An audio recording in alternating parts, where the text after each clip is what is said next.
Saya mensarah kitab, tapi bahasa Arab semua. Baru selesai kemarin sekitar seminggu yang lalu. Tapi ini syarah kitab Nazarat Dakwahun Najd. Jadi ya, terjemahannya ini, tapi saya sarah ini baru 5 halaman saya jadikan jadi 100 halaman. Bahasa Arab semua. Ini udah dapat, udah ada ya? Udah baca. Nah ini wanita dengan pantak. Ini yang dikejar ini. Ini problem di luar nih. Wah, ini saya tulis 2018 sebelum kejadian bom ini, karena melihat banyak ikhwan-ikhwan yang di hulu diceraikan, difasah sama wanitanya, dan wanitanya nikah sama orang lain, padahal antum belum menceraikan tuh. Dan ternyata itu sudah dijelaskan oleh Ibnu Umar. Ternyata memang ciri daripada kelompok-kelompok ini itu kebanyakan menikahi wanita-wanita yang dalam masa iddahnya, masih dalam suami pertama. Mending masih iddah. Saya tahu-tahu bisa nikah lagi gimana? Ternyata disebutkan oleh para Turut sama dimulai? Turut sama dimulai. Yang tahu-tahu istrinya hilang. Tapi nggak apa-apa. Kamu juga semua kan? Beberapa Kan dibagi ke besi. Besi enggak, maksudnya kita kan habis pasir putih. Ke permisan enggak? Permisan enggak? Permisan enggak? Berarti ini aja Sini gitu? aja, ya. Oh iya, berarti ini taruh di sini semua ya? Iya. Permisan mah udah. Mas Kamal itu mas kirimin buku katanya. Kita bisa mulai. Monggo silakan. Bismillahirrahmanirrahim. Assalamualaikum warahmatullahi wabarakatuh. Waalaikumsalam.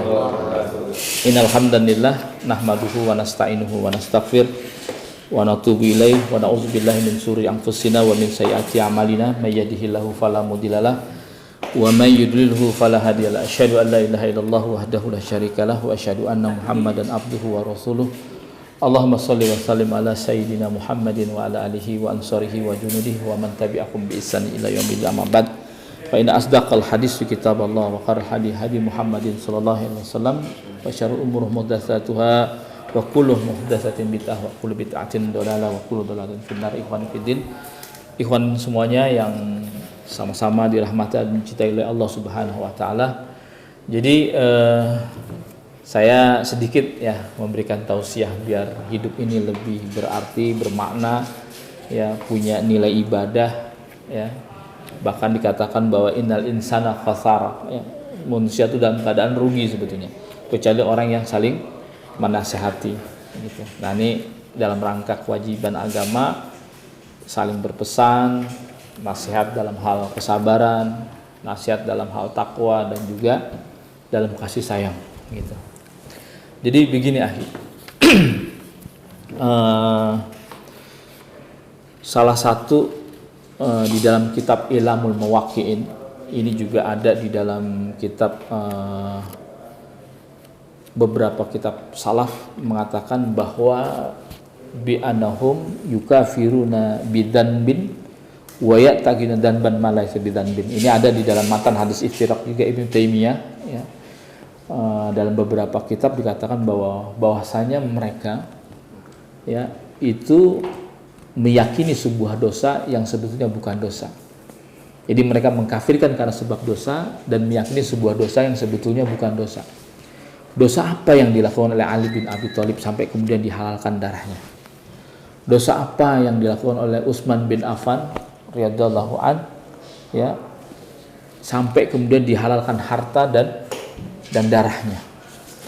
Ternyata masalahnya sepele, yang sebetulnya masuk wilayah-wilayah furu' tapi diklaim sebagai masalah-masalah usul. Masalah-masalah yang sebetulnya bersifat yang sifatnya banyak dibangun dzanniyat, tapi diklaim sebagai perkara-perkara ini adalah perkara yang sifatnya qat'iyat, pasti. Dan ini menjadi problem banyak hal. Ternyata Utsman bin Affan itu didebat sama anak-anak muda sebelum dia dibunuh. Apa Utsman didebat? Ya Utsman, engkau tidak ikut perang Badar. Engkau juga tidak ikut perang Uhud. Engkau juga ketika berada di Mekah, kalian tidak menjamak sholatnya. Gitu. Dan kalian juga tidak ikut bai'atu ridwan. Apa jawaban Utsman bin Affan kepada anak-anak muda yang baru tumbuh jenggot, yang baru hijrah ini? Kata Utsman, saya tidak ikut perang Badar karena saya diperintahkan oleh Nabi untuk merawat anaknya yang juga merupakan istri saya, yaitu Ummu Kulthum. Dan kedua, saya juga absen dari perang Uhud karena saya juga kemudian setelah Ummu Kulthum meninggal, dia menikahi Ruqayyah. Jadi turun ranjang. Kemudian dini, maka kemudian Utsman bin Affan itu adalah pemilik dua daripada sabuk. Maksudnya dia menikahi dua putri Rasulullah SAW. Dan saya juga merawat daripada Ruqayyah. Adapun saya tidak menjamak sholat karena saya menganggap bahwa Mekah ini tempat saya mukim, tempat di mana saya tinggal. Maka untuk itu saya urungkan untuk menjamak dan mengqasar salat. Bukan saya nggak cinta kepada sunnah Nabi, tapi saya menganggap bahwa saya mukim. Makanya dalam mazhab Syafi'i nanti orang yang lebih tinggal daripada 3 hari maka dianggap sebagai mukim dan sholatnya harus tamam, tidak lagi menjamak dan qasar. Dan jauhnya harus apa? Harus hampir daripada 80 sampai 120 kilo baru dia bisa menjamak sholat. Ini kan perkara-perkara yang sebenarnya banyak dibangun fikih. Fikih itu kalau dalam bahasa ilmu usul itu namanya mabdiyun ala ghalabatul dzan. Dia dibanyak bangun dengan yang namanya ijtihad. Jadi kalau kata istilah Imam Syafi'i, ar-ra'yu shawabun yahtamilul khata'. Ar-ra'yu ghairu khata' yahtamilul shawab. Pendapatku ini benar, kata Imam Syafi'i. Tapi bisa jadi mengandung kesalahan. Pendapat orang lain salah, tapi bisa jadi mengandung kebenaran. Jadi yang namanya fikih itu mabit ala ghalabatul dzan. Mana pendapat yang dianggap terkuat daripada dua pendapat, itu fikih. Makanya kata Syekh Atiyatullah Al-Libi di dalam Jawabus Su'al, dia seorang amir tanzim Al-Qaeda yang terbunuh di Khorasan, ya, yang bagi qati'il tamai ila al-wusulil yakin fi kulli masalah. Ini masalah itu ijtihad wa.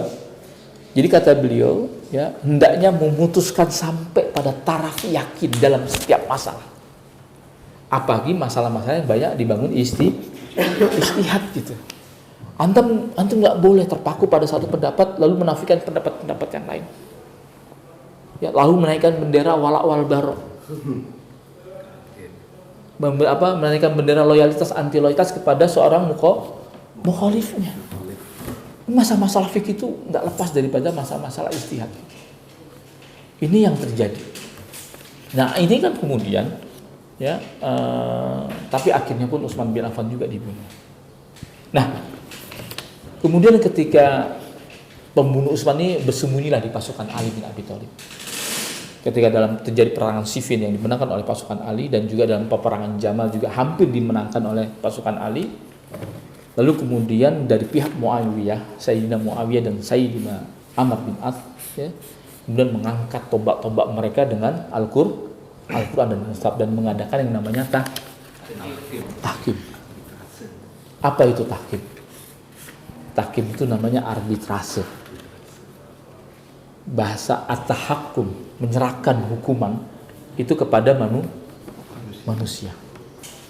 Makanya ketika Ibnu Abbas diutus radhiyallahu anhu diutus oleh Ali bin Abi Thalib ke pasukan Harurah, pasukan Khawarij, ya, Ibnu Abbas bilang apa kepada orang Harurah? Kenapa kalian keluar dari jamaatul muslimin? Keluar dari jamaahnya Ali. Karena Ali bin Abi Thalib telah kafir. Karena berhukum dengan hukum manusia. Inil hukmu ila lillah. Lalu dia mengutip wa man lam yahkum bima anzalallahu fa ulaika humul kafirun. Siapa yang tidak berhukum dengan apa yang Allah Ta'ala maka dia kafir. Lalu apa kata Ibnu Abbas? Tidak setiap yang berhukum dengan hukum manusia itu berkonsekuensi pada kekafiran. Dan itu disebutkan oleh Allah Subhanahu wa taala di dalam Al-Qur'an. Lalu orang Khawarij ini, orang Haruna bilang, memang ada di dalam Al-Quran orang yang berhukum dengan hukum manusia bukan kekafiran. Ada, kata Ibnu Abbas, yaitu di surat An-Nisa ayat 35. Fa in kiftum shiqaqa bainihima faba'atsu hakaman min ahlihi wa hakaman min ahliha. Kalau kalian khawatir terjadi perselisihan di antara suami istri yang akan berujung pada perceraian, maka faba'atsu hakaman min ahlihi, maka utuslah dari pihak laki-laki seorang hakam, dari pihak perempuan juga faba'atsu hakaman min ahliha, dan juga dari pihak perempuan seorang hakam. Duduk rembukan, yuk dicari solusinya. Apakah pernikahan ini masih bisa kita pertahankan atau di stop sampai di sini saja perceraian? Maka sampai hari ini ya, di pengadilan agama dalam sidang-sidang perceraian itu ada ruang namanya ruang mediasi, Pak. Ruang mediasi. Maksudnya apa? Ya, untuk dicarikan sebelum diputus cerai ini, ya kali aja ada solusi. Kali-kali aja masih bisa dipertahankan rumah tangga mereka, dan itu butuh yang namanya tahakkum. Hasil ijtihad manusia, dan itu bukan kekafiran gitu. Itu satu yang dibawakan kisah oleh Ibnu Abbas. Makanya dia seorang yang memang ahli tafsir dan Quran, dan itu didoakan oleh Rasulullah. Yang kedua adalah kasusnya ketika dalam perang Bani Quraidah. Orang Bani Quraidah, Ka'ab bin seorang pemuka Yahudi, kami tidak mau menerima keputusan Allah dan Rasulnya, tapi kami hanya mau meminta keputusan kepada Sa'ad bin Mu'adz. Karena dulu Sa'ad bin Mu'adz adalah suku Khazraj yang merupakan sekutu daripada Bani Quraidah, dan dia biasa mengadakan aliansi. Kali-kali aja keputusannya si Sa'ad bin Mu'adz itu bisa meringankan orang-orang Yahudi, karena ini udah melanggar daripada kesepakatan klausul yang disebutkan dalam poin Piagam Madinah. Apa kemudian? Keputusan ini diserahkan kepada Sa'ad bin Mu'adz. Apa keputusan Sa'ad bin Mu'adz? Yang laki-laki dibunuh, anak-anak perempuan dijual. Itu keputusan Sa'ad bin Mu'adz, dan dia harus patuh karena dia udah konsekuensi. Apa kata Rasulullah? Apa yang diputuskan oleh Mu'adz itu sebagaimana apa yang diputuskan oleh Allah dan Rasulnya. Tapi biar bagaimanapun itu hukum pada hukum manusia. Ini namanya arbitrase. Saya dengan Mas Hendro ada bisnis, ya, tiba-tiba rugi, entah siapa yang salah, saya mendaftarkan ke PT UN, betul nggak? Kemudian mencari solusi, itu namanya tahakum. Dan setiap tahakum itu nggak berkonsekuensi pada kekufuran. Inilah yang kemudian terjadi, ya, apa yang dialami oleh Ali bin Abi Thalib dan Utsman bin Affan. Jadi apa kesimpulan para ulama? Menyimpulkan adalah bi'anahu yukafiruna bidanbin wa ya'taqiduna danban ma laisa bidanbin. Mereka meyakini sebuah dosa dan mengkafirkan karena sebab dosa, dan meyakini dosa yang sebetulnya bukan dosa. Ini jangan-jangan kita ini Pancasila katanya kekufuran. Antum jangan melihat hukum itu menjadi satu martabat dalam sebuah hukum. Cara-cara berdalil ini banyak dikritik oleh ulama-ulama mujahid. Contoh misalnya Abu Qatadah Al-Filistin. Dia bilang apa? Walam yaral iman illa martabatun wahid fil hukmi. Tidaklah mereka melihat keimanan itu seperti kecuali melihat mereka satu kesatuan dalam sebuah hukum. Dia hitam putih hukum syariat. Maksudnya bagaimana gitu? Iman itu bercabang-cabang, betul nggak? Ya. Al-imanu yazidu wa yanqusu. Iman itu naik turun, kadang bertambah, kadang berkurang. Dia bertambah dengan ketaatan, berkurang dengan maksiat. Apa iman yang paling utama? Yaitu qaulul la ilaha illallah. Yang paling rendah apa? Imatatul ada, ya, menyingkirkan duri dari jalan. Al haya'u minal iman. Malu sebagian daripada An-nadzafatu syatrun minal iman atau syu'batul iman. Dalam lafaz yang lain, kebersihan itu sebagian daripada iman. Jadi iman itu bercabang-cabang. Iman bisa naik, juga bisa tuh. Begitu juga dengan kekafiran. Dia juga bercabang-cabang. Ada kekafiran yang tidak, dia jatuh kafir. Maka ada bab di Sahih Bukhari namanya kufrun dunahu, kekafiran yang enggak buat dia jadi kafir. Contoh misalnya, dalam ayat dikatakan wala in kafartum inna adzabil lasyadid. La in syakartum la azidanakum wala in kafartum inna adzabi lasyadid. Apa yang disebut kufur di situ? Yaitu ketika dia mengingkari yang namanya kenikmatan Allah. Tapi dia bukan kemudian ketika kita nggak bersyukur pada Allah, lalu kemudian kita jatuh kafir, walaupun kita telah melakukan cabang-cabang kekafiran. Sama hari ini misalnya ada non-muslim, orang Kristen, orang Yahudi, dia melakukan cabang-cabang keimanan. Contohnya misalnya nyingkirkan diri dalam apa kita rasa kita sebut dia melakukan keimanan? Enggak kan? Sepakat kita kan? Lalu dia misalnya sikat gigi, dia bersih. Dia melakukan cabang-cabang keimanan. Kita bisa sebut dia orang beriman? Tidak. Begitu juga kekafiran, akhi. Antum jangan menjadikan hukum kita ini menjadi satu derajat dalam sebuah hukum. Kalau melakukan kekafiran langsung hilang semua tauhidnya.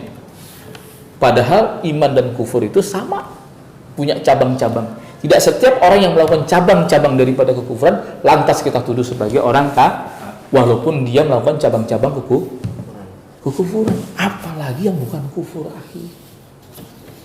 Problem ikhwan ini jangan-jangan sama dengan kelompok-kelompok Harurah zaman dulu ketika kita berdalil, yaitu meyakini sebuah kekufuran yang sebetulnya bukan kufur, meyakini sebuah dosa yang sebetulnya bukan dosa, meyakini sebuah keharaman yang sebetulnya bukan haram. Apa yang jadi musil buat antum? Misalnya Pancasila, tanda tangan yang namanya PB. Antum tahu ketika Rasulullah ke Mekah ke Madinah hijrah, apa yang dilakukan oleh Nabi? Yaitu mengikat perjanjian dulu. Dengan siapa? Dengan orang-orang Yahudi, dengan orang-orang pagani, dengan orang-orang musyrik. Jadilah 48 klausul yang kita sebut sebagai piagam Madinah. Apa klausul dari 48? Saya akan sebutkan 3 saja. Kata Nabi di situ dikatakan innahu, klausul yang pertama, ummatan wahidah min dunin nas. Ya, tanpa kecuali mereka yang tinggal di Madinah, innahu ummatan wahidah. Mereka adalah umat yang satu. Ini kan sama dengan yang namanya persatuan Indonesia. Ada pasal 16 yang cukup menggelitik menurut saya. Kalau ada orang Yahudi yang diserang dari pihak luar Madinah, maka kewajiban bagi kaum muslimin membela orang-orang Yahudi. Di pasal 17 sebaliknya, kalau ada kaum muslimin diserang dari pihak luar, maka kewajiban juga bagi orang-orang Yahudi untuk membantu kaum muslimin. Makanya dalam perang Uhud, itu ada 100 pemuda-pemuda Yahudi yang siap dengan baju perang ingin membantu Rasul. Kenapa? Karena terikat dengan perjanjian itu. Maka dalam perang Uhud ada 3 orang Yahudi yang ikut terbunuh, namanya Mauqis. Dan ini disebutkan dalam Sirah Ibnu Hisham, Sirah Ibnu Ishaq, dan juga dalam Tarikh Tabari. Ya, makanya kata Rasulullah, Mauqis adalah sebaik-baiknya orang Yahudi. Kenapa? Karena dia memenuhi janji membela Nabi dan dia ikut terbunuh. Dan ketika dia terbunuh dikembalikan kepada orang-orang Yahudi agar dikuburkan sesuai dengan agamanya. Tapi dia telah memenuhi janji. Ini kan namanya konsep bela negara, betul nggak? Di situ juga disyaratkan di Piagam Madinah itu untuk bermusyawarah. Ini sama dengan pasal keempat dalam Pancasila. Biasa, ya. Lantas di mana kekufurannya? Atau jangan-jangan kita nih, waya takidun dan malai tabitan meyakini sebuah dosa yang sebenarnya itu bukan dosa, sah-sah saja, tapi kita anggap sebagai kekufuran, ya enggak? Oke lah kalau itu dianggap kekufuran. Oke, kita anggap kekufuran. Tetapi yang namanya penjara itu adalah merupakan mawani. Antum tidak boleh bisa dikafirkan karena talafut kufriyah. Coba antum baca usul fikih bab-bab tentang rusuh dan azimah. Azimah itu apa? Hukum tetap. Ya kan? Rukhsah itu apa? Hukum berubah karena kondisi. Maka para ulama usuli bilang mengatakan begini, taghyirul hukmu atau taghyirul fatwa bihasbi taghyiruz zaman wal makan wal ahwal wa urf wal adab.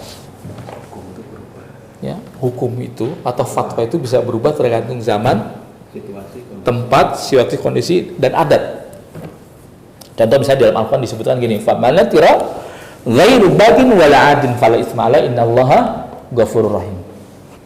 Barang siapa yang terpaksa memakannya padahal dia nggak suka makan itu, tapi dia makan cuma agar dia nggak mati aja, wala adin, dia makan juga nggak banyak gitu, maka fala itsma alaihi, maka nggak ada dosa baginya, dan Allah Maha Pengasih lagi Maha Penyayang. Ini kondisi di mana kaum muslimin, ini ada di 4 tempat di ayat Al-Quran, ada di surat Al-Baqarah, lalu ada di surat Al-Anfal, ada di surat di Al-Araf dan sebagainya, ya kan, dengan redaksi yang hampir sama. Ya kan, kita di tengah hutan, nggak ketemu makanan, ketemu dengan barang yang haram, nggak boleh sih. Tapi dalam kondisi darurat, makanya Anda bawa buku nih tentang fikih darurat dan ikrah. Buku ini sebenarnya udah diterjemahkan sejak tahun 2015 ketika saya di penjara. Saya sama kayak antum juga saya. Ya kan, saya bahkan ditahan 10 tahun penjara. Ya jalannya hampir 7 tahun. Nah, saya terjemahkanlah kitab ini. Ya, ini hadiah buat antum biar apa musil-musil yang melanda antum itu bisa dijawab gitu. Nah, ya, hukum jadi bisa berubah ya. Makanya dalam pembahasan hukum fikih itu untuk memahami teks itu kita nggak bisa hitam putih gitu. Menjadikan kayak hitam putih itu kayak bak matematika. Remung soro dipakai kayak kalkulator, Pak. Ragilem salah ya gitu. Kan enggak kan? Kita tuh nggak bukan orang yang ini gitu. Jadi hukum syariat itu gitu memudahkan gitu. Tapi bukan berarti kita tasahul. Mudah-mudahin gitu kan, gampang-gampangin enggak gitu. Karena salah satu talbis iblis itu kata ba'du salat ya, madad bahlul ibad bi amroini la tubali iblis bi ayyihima amma ghul fihi aw tuksir anhu. Tidaklah Allah Subhanahu wa taala menangisi seorang hamba ya, dan ketika itu iblis akan menghadang dari 2 jalan dan dia tidak peduli dari jalan mana dia akan menggoda aja. Amma ghul fihi, apakah gulu di dalamnya atau tuksir anhu, atau dia dengan meremeh-remehkannya, ngurang-nguranginya, tasawuf tadi. Jadi anak kesini ini programnya bukan ngajak tasyadud ke tasawuf ya, akhi. Jadi tasyadud ke tawasud gitu, ke tengah-tengah nih, gitu. Gitu. Biar antum nih apa pemahaman antum terhadap Quran Sunnah itu sinkron dengan realitas yang ada gitu. Karena yang namanya an-nusus munqati, ya, nas itu ayat-ayat Quran itu sudah putus. Nggak akan muncul lagi karena Nabi sudah meninggal, akan tetapi al-hawadis layan munqati. Tetapi peristiwa-peristiwa itu membutuhkan yang namanya jawaban-jawaban, betul nggak? Jawaban yang mendekati kebenaran. Makanya kemudian ulama mentarji dari beberapa pendapat-pendapat, mana yang pendapat paling terkuat. Gitu. Nah ini masalah-masalah fikih sih. Tapi jangan kemudian antum masukkan kepada wilayah akidah nanti. Kalau masalah-masalah fikih yang banyak dibangun dzanniyat, lalu antum klaim ini sebagai masalah yang sifatnya qat'iyat, waduh, kita kadang nanti berdusta atas nama Allah. Makanya kemudian kata Imam As-Sufyan Ats-Tsauri bilang gini, innamal ilmu innana ar-ruqsah min thiqatin. Sesungguhnya ilmu di sisi kami yang banyak memberikan ruqsah, memberikan keringanan, memberikan maaf min thiqatin, berasal dari ulama-ulama yang terpercaya. Wa amma tasydid fayasinu kullu ahad. Adapun orang yang bersikap ekstrim, itu siapa juga bisa. Kenapa? Orang untuk menjadi ekstrim, akhi, nggak perlu belajar antum pinter-pinter, nggak perlu antum ngarang kitab, nggak perlu antum belajar usul fikih. Udah kena brainwashing saja sudah. Anda ngomong A, B, B. Pokoknya antum nggak dengar, antum nggak taat, kafir. Kalau antum nggak mengkafirkan polisi tentara, kafir. Masa begitu antum? Enggak. Jadi ulama kenapa banyak pertimbangan? Makanya ulama terhadap masalah-masalah yang banyak dibangun ijtihad tadi, dia nggak pernah berdusta atas nama Allah, tidak mengklaim pendapat ini adalah pendapat Allah dan Rasulnya, seakan-akan dia Bismillahi natikan rasmian Bismillahi wa rasulih, seakan-akan dia menjadi juru bicaranya Allah, dan padahal dia nggak ada dalil khusus menunjukkan bahwa dia adalah kelompok yang dipilih oleh Tuhan, yang dipilih oleh Allah Subhanahu wa taala sebagai kelompok yang benar. Nggak ada keterangan. Kita hanya segera klaim dan berdusta atas nama Allah itu dosa besar. Ini kan enggak. Ya. Siapa saja yang menselisih kami berarti sama juga menselisih Islam. Siapa saja yang memerangi kami berarti memerangi Islam. Ya kan? Makanya kemudian fahaulai kata si Atullah, fahaulai qaumin, ya kan, yuqaiduna qawaid hududan min indi anfusihim hududan lidinillahi ta'ala idza daqalu fihi fawal islam aw amla fawal kafir. Apa kata si Atullah? Ya, mereka orang-orang yang terkena fitnah, ya, itu membuat kaidah-kaidah sendiri, meletakkan kaidah-kaidah, ya, untuk min indi anfusihim, untuk diri mereka sendiri, ya, hududan lidinillahi ta'ala, membuat batasan-batasan atas agama Allah ini. Lalu dia buat kriteria idza daqalu fihi fawal islam, siapa yang masuk ke dalamnya kriteria yang saya buat maka dia Islam, wa amla fawa kafir, luar daripada kelompok dia berarti dia kafir. Masa gitu? Ya. Makanya ulama dalam masalah-masalah fikih itu, di dalam bab fikih itu banyak dikatakan misalnya aqwalu fi, di dalam terdapat beberapa pendapat-pendapat.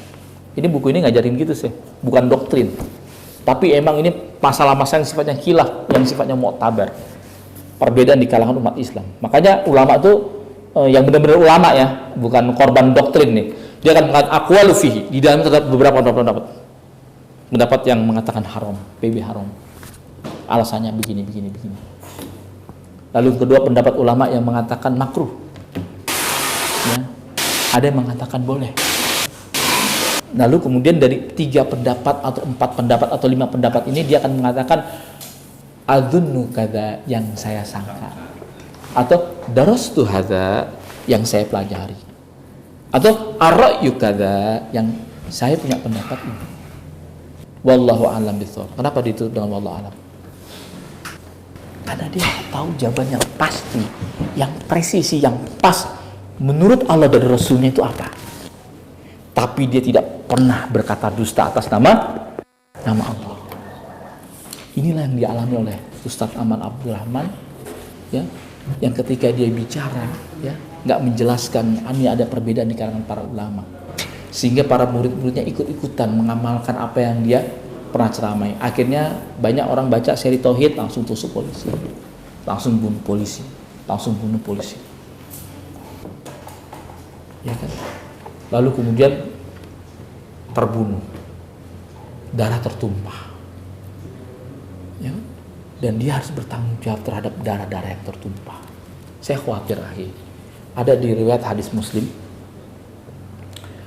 Di ini aja juga dia dalam kitab Durratun Nasihin, ada juga dalam kitab misalnya Ilamul Muwaqqi'in. Ilamul Muwaqqi'in itu kalangan Ibnu Qayyim Al-Jauziyah. Dia bilang begini, lisan itu nanti protes kepada Allah. Ya Allah, kenapa lisan ini disiksa lebih dahsyat dari